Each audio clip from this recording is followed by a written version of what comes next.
ई आकाशवाणी गोरखपुर। अब रउआ सभे वेद प्रकाश पाठक से समाचार सुनी। प्रधानमंत्री नरेंद्र मोदी देश के नौजवानन से लोकतांत्रिक मूल्यन में विश्वास बनावल रखले का आह्वान कैले हमें। आकाशवाणी से मन की बात कार्यक्रम में श्री मोदी कहले कि आवे वाला पीढ़ियन के आपातकाल के दौरान चलावल गईल जन आंदोलन के भुलावे के नहीं चाहिए।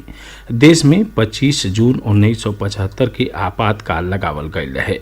प्रधानमंत्री कहले कि ओ समय देश के नागरिकन का सज्जो अधिकार छीन लिहल गईल रहे।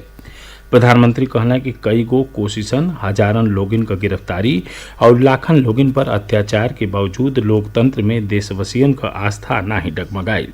वहाँ के कहनी कि आपातकाल के दौरान सौभाग्य से उहो यह संघर्ष का साक्षी बननी और साझीदार रहनी।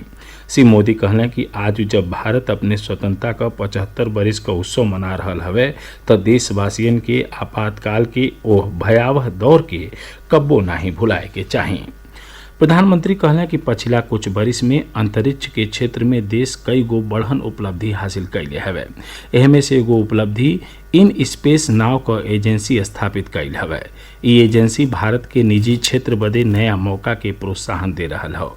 प्रधानमंत्री कहले कि शुरुआत खास तौर से देश के नौजवानन के आकर्षित कैले हवे। प्रधानमंत्री ओलंपिक स्वर्ण पदक विजेता नीरज चोपड़ा का जिक्र कैले, जे हाल में चर्चा में रहने। ओलंपिक के बादो नीरज चोपड़ा एक के बाद एक सफलता का नया कीर्तिमान बना रहल हमें। वहाँ के भाला फेंक स्पर्धा का अपने रिकॉर्ड तोड़नी। प्रधानमंत्री कहले कि भारत को नौजवान स्टार्टअप से लेके खेल जगत ले नया नया कीर्तिमान बना रहल हमें। हाल में खेलो इंडिया युवा खेलों में देश का खिलाड़ी लोग कई गो नया रिकॉर्ड बनौले।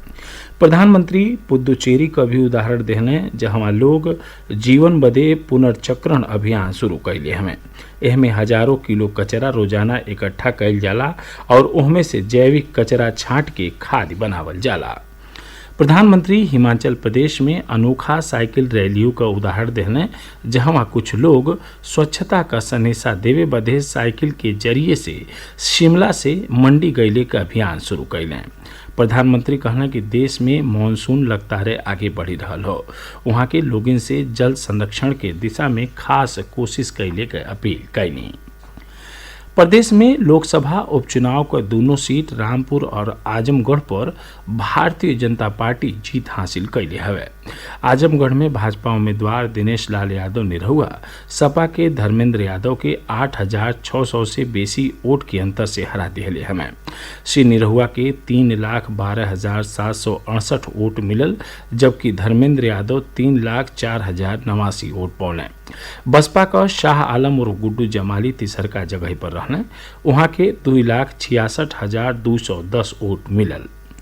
वहीं रामपुर में भाजपा उम्मीदवार घनश्याम सिंह लोधी समाजवादी पार्टी के उम्मीदवार आसिम रजा के 42,000 से बेसी वोट के अंतर से हरौने। भाजपा उम्मीदवार के 3,67,397 वोट मिलल, जबकि सपा उम्मीदवार के 3,25,205 वोट मिलल। मुख्यमंत्री योगी आदित्यनाथ रामपुर और आजमगढ़ सीट पर भाजपा के जीत पर खुशी जतावत एक प्रधानमंत्री नरेंद्र मोदी की अगुवाई में पार्टी के डबल इंजन के सरकार के जीत बतौले हमें। केंद्रीय सामाजिक न्याय और अधिकारिता राज्य मंत्री रामदास अठावले कहले हमें कि आजमगढ़ और रामपुर लोकसभा उपचुनाव में भाजपा का जीत प्रधानमंत्री नरेंद्र मोदी के काम पर जनता का मोहरी हो। लखनऊ में संवाददाता लोगिन के संबोधित कर श्री अठावले कहले कि बहुजन समाज पार्टी का राज्य में आधार घट रहल हो।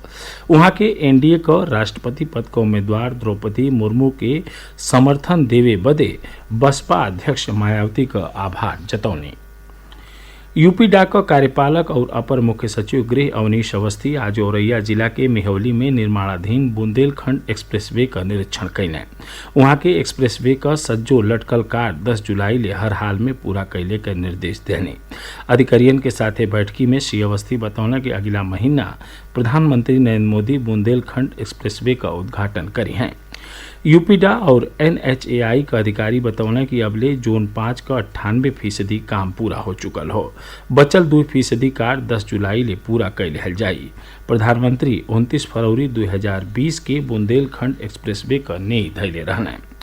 मौसम विभाग पूर्वी उत्तर प्रदेश में मंगल से करीब सज्जो जगहन पर बरखा भइले के अनुमान जतौले हवे। बिहनहु कुछ जगहन पर बरखा हो सकेले।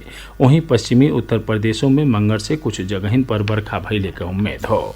एकरे साथ ही समाचार बुलेटिन पूरा भइल। नमस्कार।